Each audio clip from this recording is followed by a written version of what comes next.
Hello, this is Richie from PlayStationCountry.com, and today I'm taking a look at The Evil Within, which is the latest project from Shinji Mikami, who is best known for making the greatest game of all time, which was Resident Evil 4. He also made all of the good Resident Evils beforehand and none of the rubbish ones afterwards. He's also known for such games as Killer 7, God Hand, Vanquish, Shadows of the Damned, so he's had quite an illustrious career, and this is very much a return to his survival horror roots.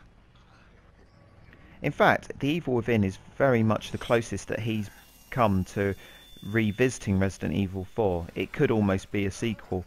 It's got a very similar game engine, it's got a kind of similar setting in terms of being in kind of these weird villages and buildings that are still barely functioning, but have these kind of weird zombie things walking around. I don't know if they're zombies or what. They act like zombies. You shoot bits off of them and then kind of body horror things happen and they try and get you again. It's very much old school Resident Evil. As are the puzzles. At some point, you know, you will be taking a stone out of a door and putting it into another door, and that will unlock it because people like really stupid door mechanisms in these games. Equally, at some point you can expect to be in a room with a bunch of people trying to kill you, and you're going to have like 3 bullets for your pistol and maybe a piece of chewing gum or something.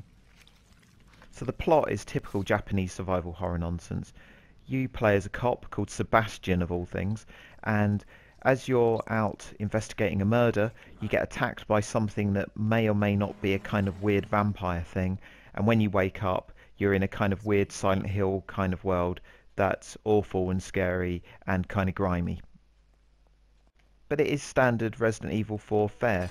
Here you are kind of upgrading your weapons in a kind of weird way. Not quite as good as the merchant from before, but at least you can also upgrade your abilities and stuff like that, which does help later on in the game. It's pretty useful. You know, here you've got a weird set piece where you're trying to protect a couple of people and you've got invisible things that are going to jump out and kill you and then disappear again. Look at that. You've even got a QTE. That's how old school this game is. Although, to be fair, these bits are kind of scary. They're also kind of annoying because figuring out how to kill these things is pretty tricky.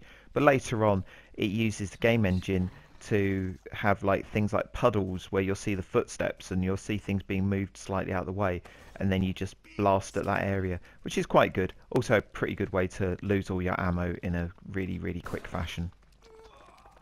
Now what The Evil Within gets right are the set pieces and the scares, to a degree. They're not quite as memorable as Resident Evil 4, but when you're in a basement like this and you're shooting traps and doing what you can to kind of make your ammo last a little bit longer, it's really tense, it's really satisfying, it's really enjoyable. You've also got this fantastic lighting engine that you can see here that makes everything look really moody, really atmospheric.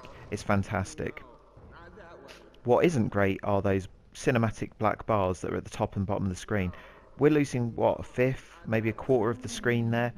For no good reason, just for a stupid artistic choice. This game looks great at times, and you want to see more of it. So why they've done that, I have no idea, and it's really such a shame. But when you've got sequences like this, where things are attacking you, and you're blowing chunks off of their skull, it's, you know, it's really good. And you've also got some great environments like this one, which just look fantastic. Unfortunately, The Evil Within does come with some pretty major downsides as well.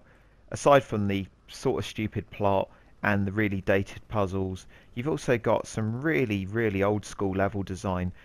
This is 2014. I don't ever want to be lost in a game. I just want to be getting to the next bit of action as soon as possible. This game doesn't really tell you what you've got to do next, where you've got to go. You can be looking for like a switch or a piece of equipment that you don't even know you're looking for, and it will take you a while to get to it. You'll just be retreading old ground, trying to find out where the hell you've got to go next.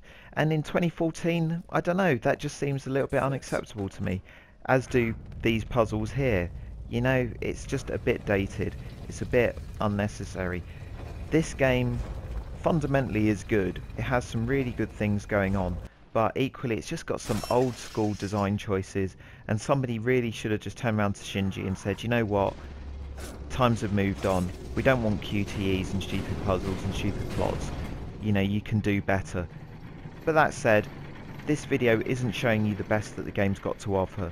I've kept it spoiler free as much as possible, so if you like what you see, you'll probably like the whole thing. Anyway, check out our written review on PlayStationCountry.com. Thanks for watching, and we promise that we won't try and kill you with booby traps. Yeah.